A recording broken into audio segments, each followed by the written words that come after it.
Here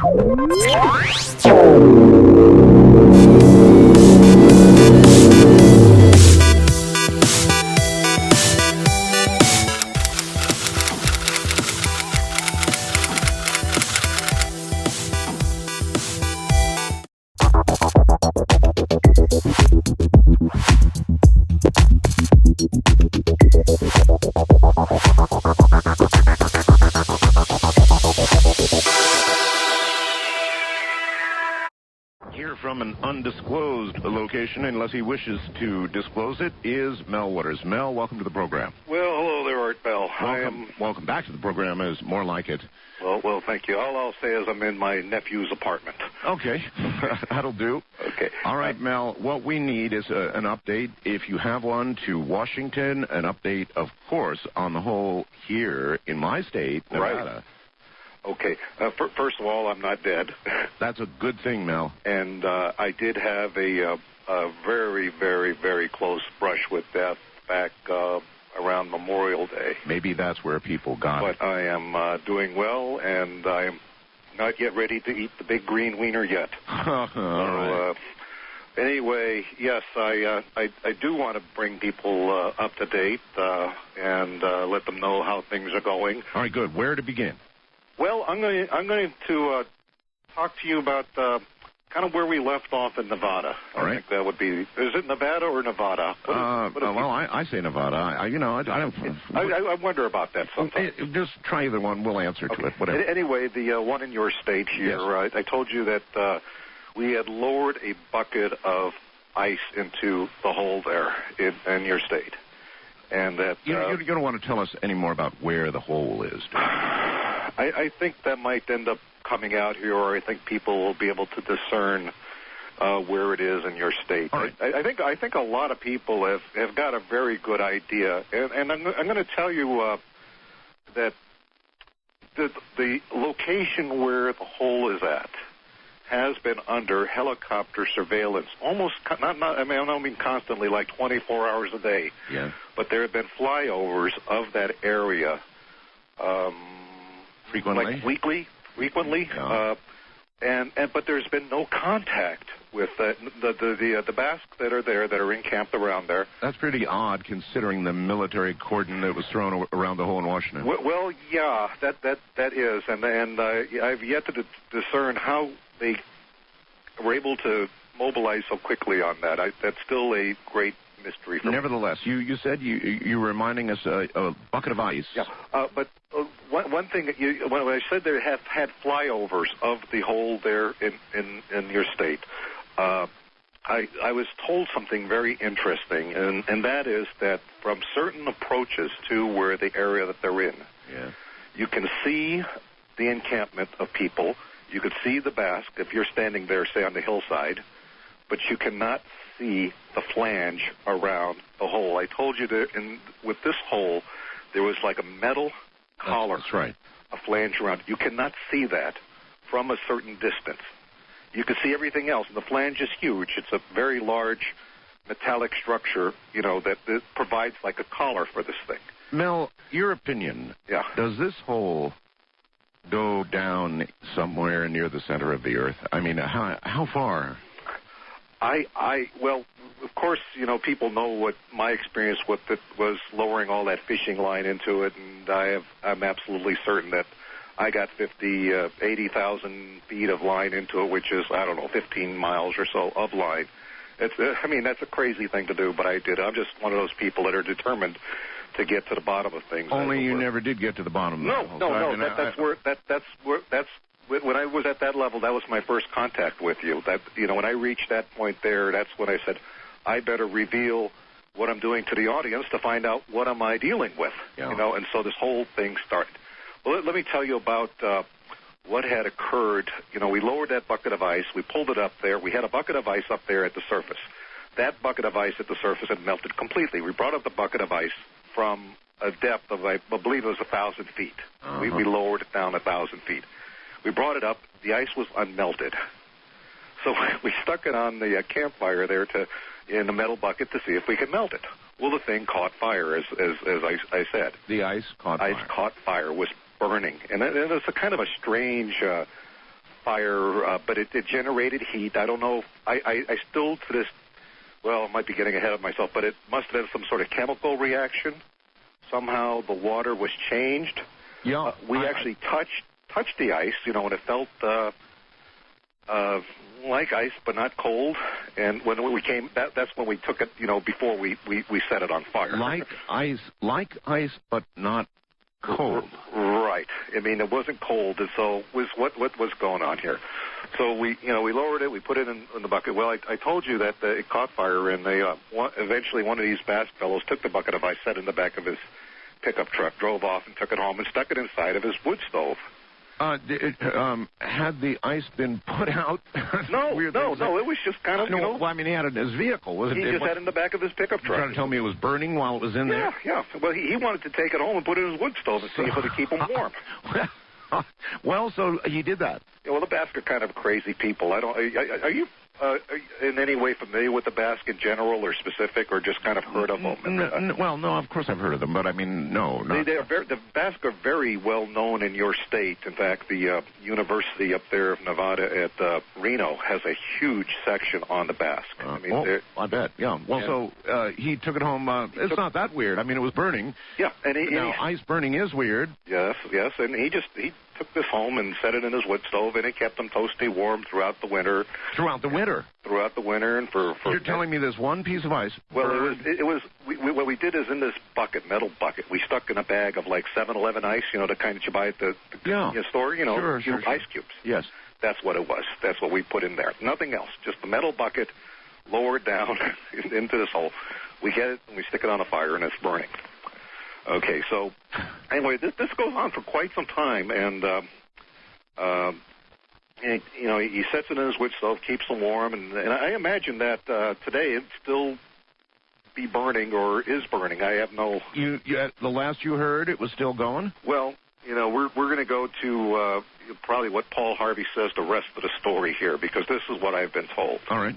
He says, when you have a wood stove, and you're burning wood, you generally will put a kettle on top of that wood stove. Yeah. And, to have hot water for coffee and to humidify the air. Sure, whatever. It dries out the air terribly. Well, this Basque fellow, he just did just that there, and he noticed there that the air was, like, really, really dry. He was always thirsty, and his skin was, like, flaking. I mean, this was like, I don't know, he must have been living in humidity lower than what you face out there in the desert, and so,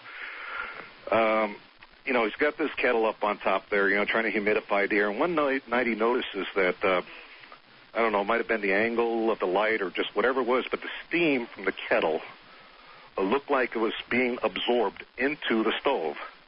And we're not saying, like, through the vents or, through the door or whatever. Wait a minute. The steam from the kettle, which would have been going up, would be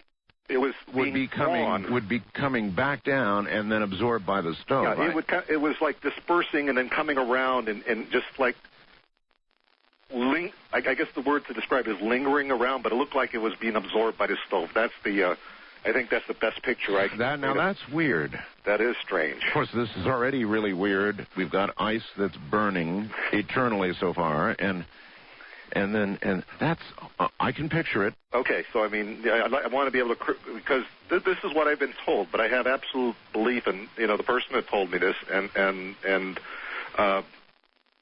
this goes on anyway. The stove is out there and it's producing heat, and this guy is real happy, and even though he's like real thirsty and really dry, and then one day this guy comes home. He goes out and does his thing, and comes home and he notices that the stove had crashed through the hearth and through the floorboards of his cabin. What? It just, like, went right down. It just broke. I mean, it was kind of a flimsy cabin, but it was able to support the weight of his wood stove and his... So now a stove with this eternally burning ice is now through the floor. It's in the ground. It's actually on, like, the dirt. Maybe it fell like about a foot into the ground at that point. I wonder if this thing is going back from whence it came. Well, that's what I want to know, and we're going to continue along with this here. But anyway, the stove is sitting down there. Now, this guy, sometimes I wonder about these guys, but, he's not too bright, so what he does is he patches up the stovepipe. Yeah. And so it connects to the chimney where the flue, all that stuff there. Yeah. And he's kind of living in this cabin with this stove. You mean he's still using the stove? Yeah. He just extended the pipe? Yes, that's exactly what he did. He just kind of lowered it down there. And as far as I could tell, though, it doesn't give off any gas or any no smoke or anything. He made no attempts to bring it back up to fix the floor and do it right, huh? No, he didn't. He continues to live with it, and basically about, I don't know, a week, maybe 2 weeks later, he comes home, and the entire cabin has collapsed. What? Around it. The whole thing. The whole thing? Everything has collapsed around it. In fact, all there is around the side of the cabin is piles of wood dust. Wood dust. Wood dust. Wood dust. So in other words, his cabin disintegrated. It basically looked like all of the moisture that was in the wood had been sucked out of it completely to the point that it could no longer exist as wood. Wow. Now this is pretty interesting because so far it's pretty consistent. That's for sure. This thing reabsorbed its own moisture. It absorbed so much moisture this man had terrible skin trouble. Still, he kept it going, and now he absorbed all. I get it, all the moisture out of the wood. He had wood furniture in there, his bed and a chair or whatever. Yep. Wood dust. You could see the different colors of wood dust. And at that point, he abandons the cabin, gets the heck out of there. Understood. He says, hey, enough is enough. So he moves in with one of his brothers. Yes. And they were over there, and about a month later, he goes back to the cabin to show it to his brothers, and they find that the stove had sunk to 5 feet into the ground. This thing's on its way. It's 5 feet into the ground, and it is still generating heat. And still going. And, at that point, all the dust had blown away, and, you got a few nails around there. And what you have is a rectangular hole, just a little bit bigger than a stove. So can you imagine a rectangular wood stove sinking into the ground, leaving its imprint?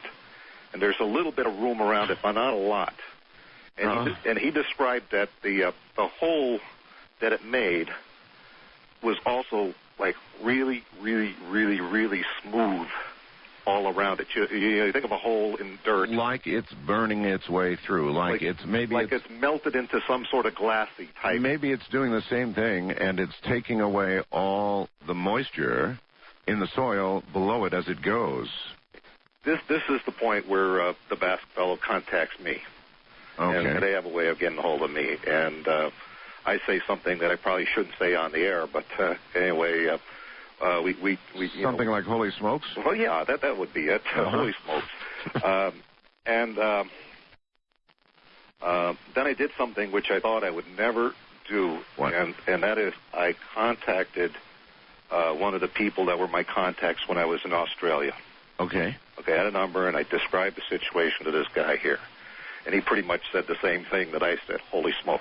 And he tells me it's really important that I tell him where the cabin was. Of course. And how to get to it. Well, I mean, after all, Mel, this is, before it disappears from sight into a creation of a new hole, this is something that could be immediately researched. Well, so I talked to the Basque, and all the land that I'm talking about is on public land.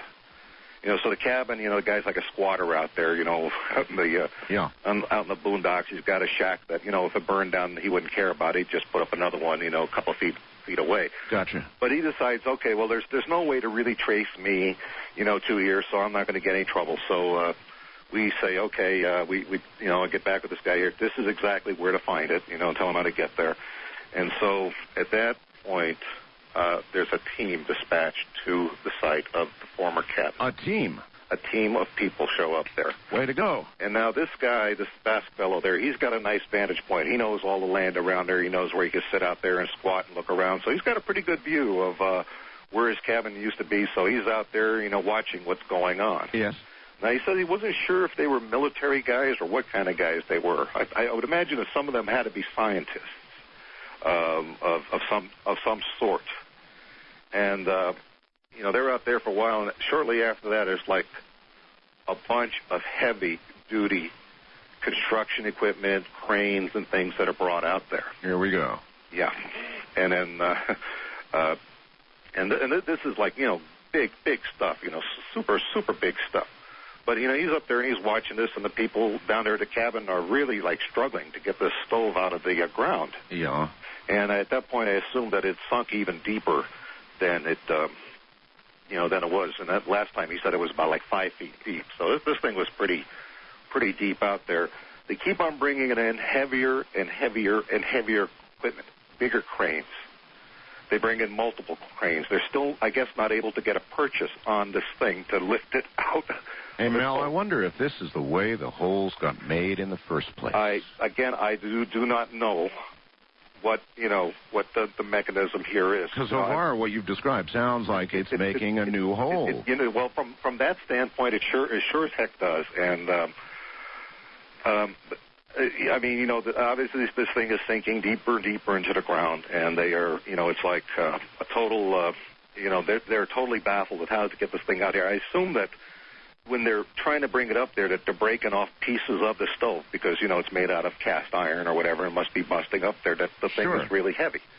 Well, eventually what they do is they drop some chains into the ground, and then they pour some water in there into the ground. Yeah.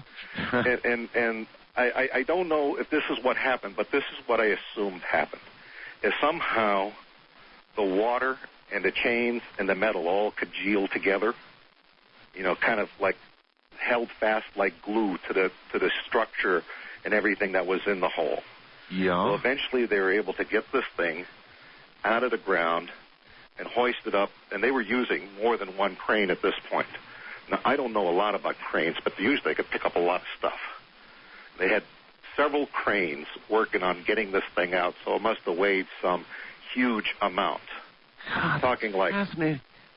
What? Well, okay. So the weight alone would have broken it through the floor. The weight certainly initially, yeah, wouldn't have dug the hole, though.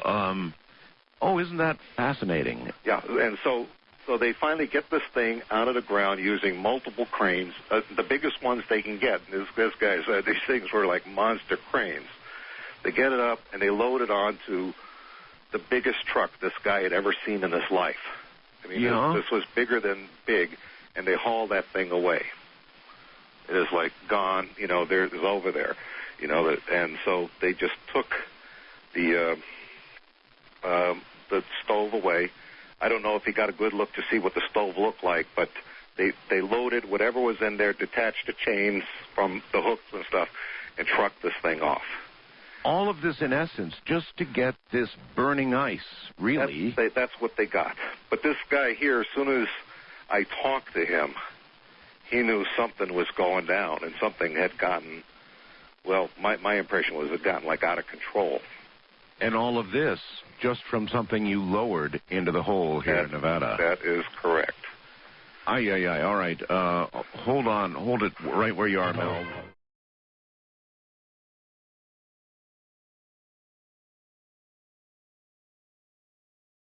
Once again, Mel Waters. Mel, Marilyn in Tulsa, Oklahoma asks, was there any sign of radioactivity? An obvious question. I don't think these guys are capable of determining if that. None of the people have been around the hole in your state or the hole in Washington or this other site where the stove had gone into the ground, had experienced any sickness or anything that I guess would, be indicative of anything that made them like truly sick. Have you been back to our Nevada hole? No, I have not, and the reason why is that I feel at this point I am people can follow me around. And I don't want to lead anyone there at this point. Have you detected people following you? Well, I'll tell you, some of the people that I was trying to find have found me. I mean, and I have not left a trail of breadcrumbs out there. But so you're not an easy guy to find. I'm not an easy guy to find. In fact, that is also my message to Charlotte. and that is that I'm not around because people badger me all the time, even though I don't have a nickel in my pocket. Actually, I would be aware of those you refer to. Let's not talk any more about it. Okay. That's listen. Listen. The hole in Nevada. Right. Eventually, Mel, we've got to give scientists or somebody access to one of these things. I have a feeling before the bulldozers come in with the suits and the military uniforms. This has been my discussion with the Basque over there, is that at this point here, it's time to basically come clean on all of this stuff here. Let someone from a university out there. They don't want. I mean, they're just there. You know, I mean, I can't see them profiting by it or anything. It's on public land. I mean, it doesn't belong to them. A lot of people, of course, probably haven't heard this whole story, and I'll tell you now, Mel, we're going to take this segment, and we're going to repeat Mel's Hole 2 on Christmas. And so we're going to take the segment we're in right now, play it back then. So Merry Christmas. I'm going to tell you something, Art, and that is, boy, I sure got a lot of heat about the sheep and that... Yeah, you want to briefly tell that again very quickly? Well... It is a central core. This is good. Maybe I can lead into some more of this because there's been some more contact with. Good. That. Okay. What we did is some of the Basque were really like crazy, and they some of them wanted to be actually lowered into the hole, and that's after we brought that burning ice up to the ground. Yeah. And I said that, hey, you don't want to do this. You don't want to send a human being down there. So they decided to lower sheep. Yeah. And they winched the sheep. Well, I don't want to get into the grisly details, but the sheep goes into the hole. Right. Goes down 1,000 feet. Bring the sheep up. Sheep is dead. They cut into the sheep. They find this huge tumor-looking sort of thing inside of it. These guys are used to eviscerating sheep, and they know this doesn't belong in there. They cut it open, and there's this thing that it's alive inside. It looks like a baby seal. Yeah. Like you see at the aquarium, a pinniped, a baby seal. That's what it looks like. But the eyes are so odd. We're all described as the same thing. It looked like it had eyes of a human being. You look at a seal, picture of a seal, and it's got these black eyes. Right. This thing had like human-looking eyes. Oh, man. Okay, and we had experiences with it. I won't go into the whole thing. But what has happened here is that I have been told that the Basque have seen the same creature again and again, and they've had many experiences with I'm going to call it the seal creature. Now, you had a guy on your show, I'm told is red elk or red something. Red elk, yes. And he talked about these things. They're called rock flyers. And that's what he described them at. But he described these seals. He's like a Native Indian, kind of a Native American sort of guy. Yes. And he described these things as being rock flyers. Well, that's an interesting name for them, rock flyers. And he said they're these creatures that live down in the earth. But what I'm getting is the sense that they not only live in the earth, but they inhabit like different earths, and they are able to move between them. It's also possible, Mel, it's crossed my mind, that very, very deep within the Earth, there might even be a different set of laws of physics that might begin to be a reality that you would live with, and maybe that's why you're getting such weird things up out of these holes. Well, if I'm pulling up ice that keeps burning, and it's not cold, and I mean, something sounds like a different kind of physics going on here. If we've got this metal color that you cannot see from a certain distance and no longer registers on the mind or in the eye or in the retina. Mm-hmm. That's strange. I'll tell you something. Remember I told you I was given a replacement to the 1943 Roosevelt dime? Yes, I recall. After I was told about this thing here, and I tried to take pictures of it, believe me.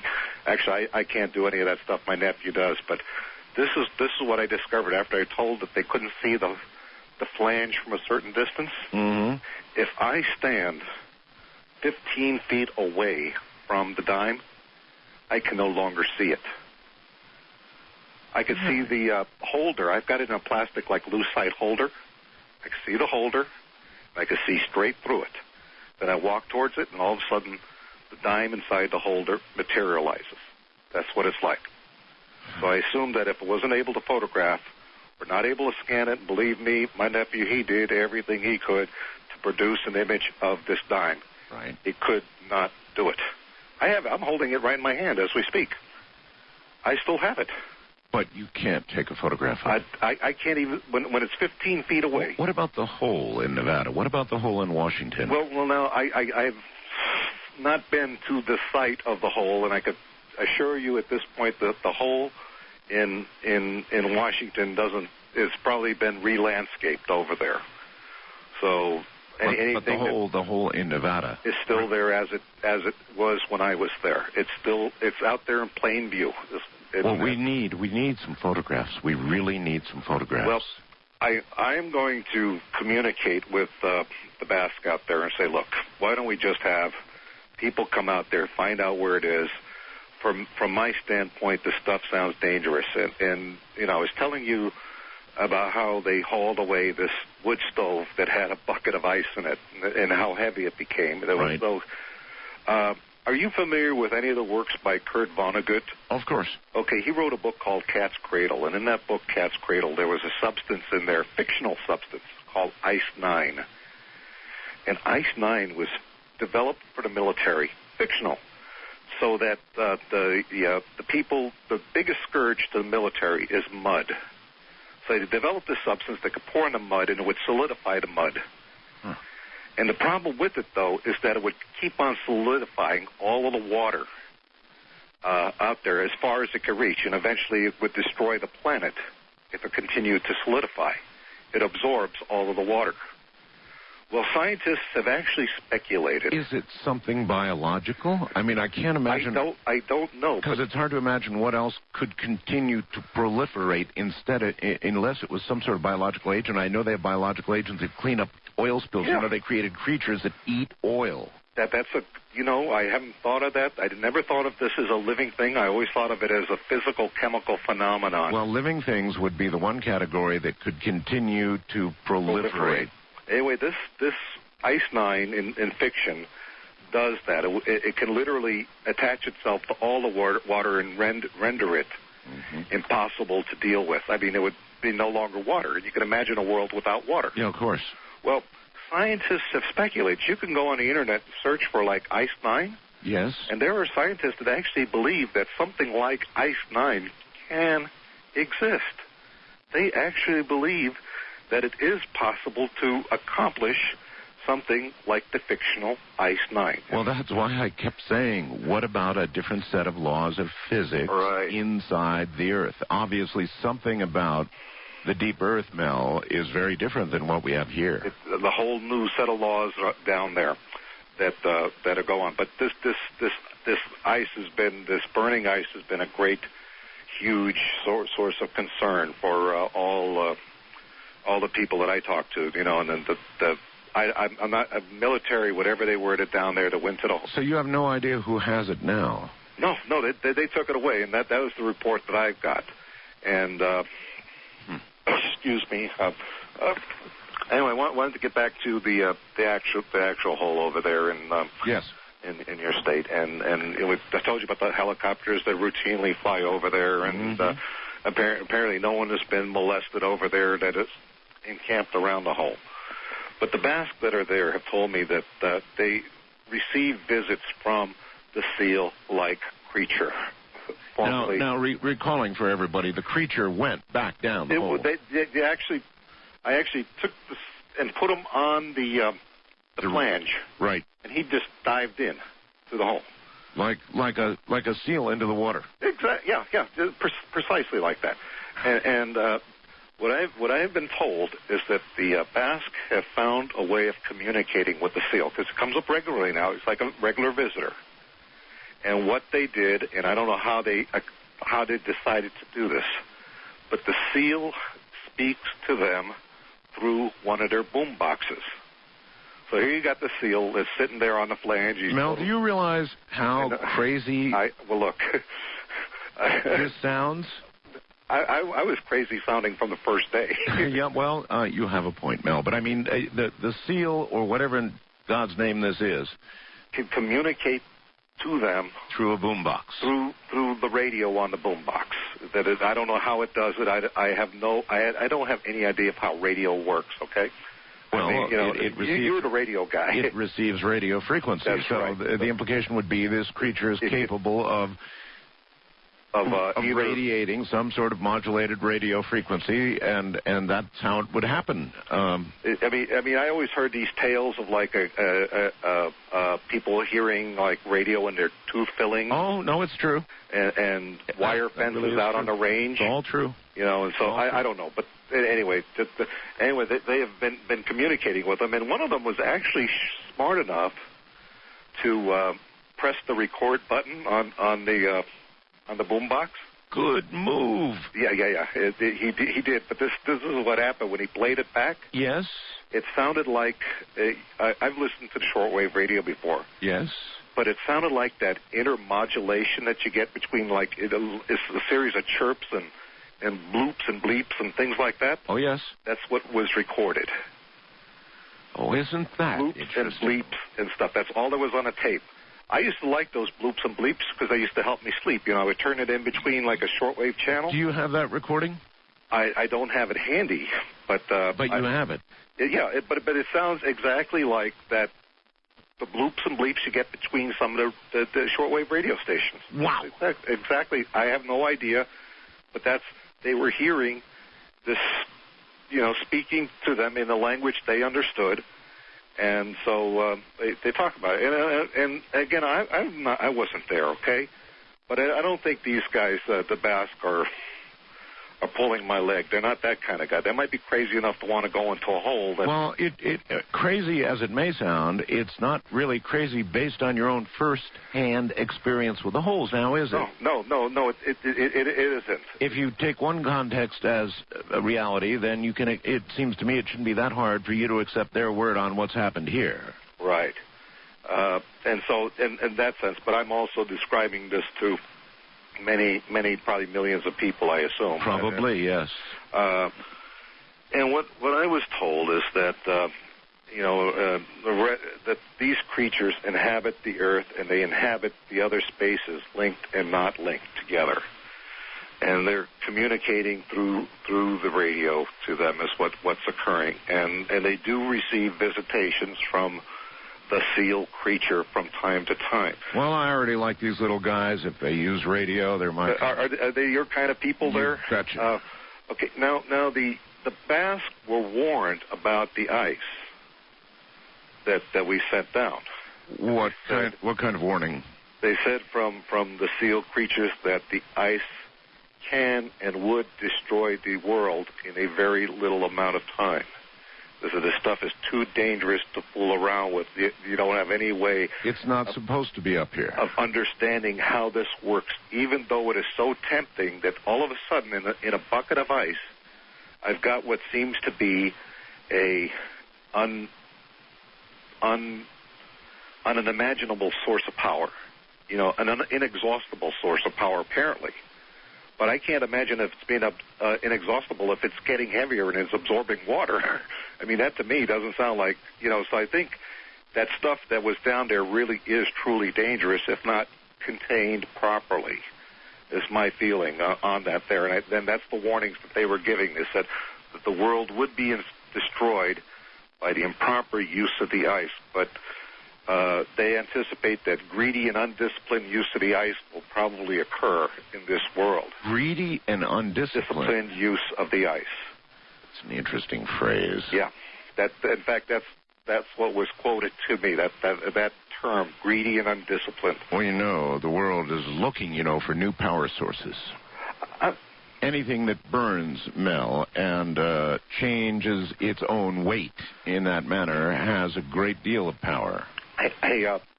This kind of reminds me of something. We're a fossil fuel-based economy, right? And we've been using oil for the last 150 years, crude oil, petroleum. Long time. Before that, the oil that we used was whale oil. And some of the most famous whalers in the world were the Basque. That's true. Okay. Now, I told you some time ago that there was a whale bone, and it's stuck in a tree in Ellensburg. You know, I remember that. And I've been told by the Basque that they left that there, that they were Basque in the area of the Washington Hole, and they left that whale bone there kind of as a marker. That's all I want to say about that, but that's what I've been told. Do you think that somehow those beneath ground understood something about what we needed? Or what they thought we needed? Well, I'll tell you this much, because there were other things that were said that, and this might explain some things to you, but, we talked about the greedy and undisciplined use of the ice, and they said that these seal creatures, they can travel between these worlds, and that there are other people in other worlds that have designs on this world because this world is in pretty good shape.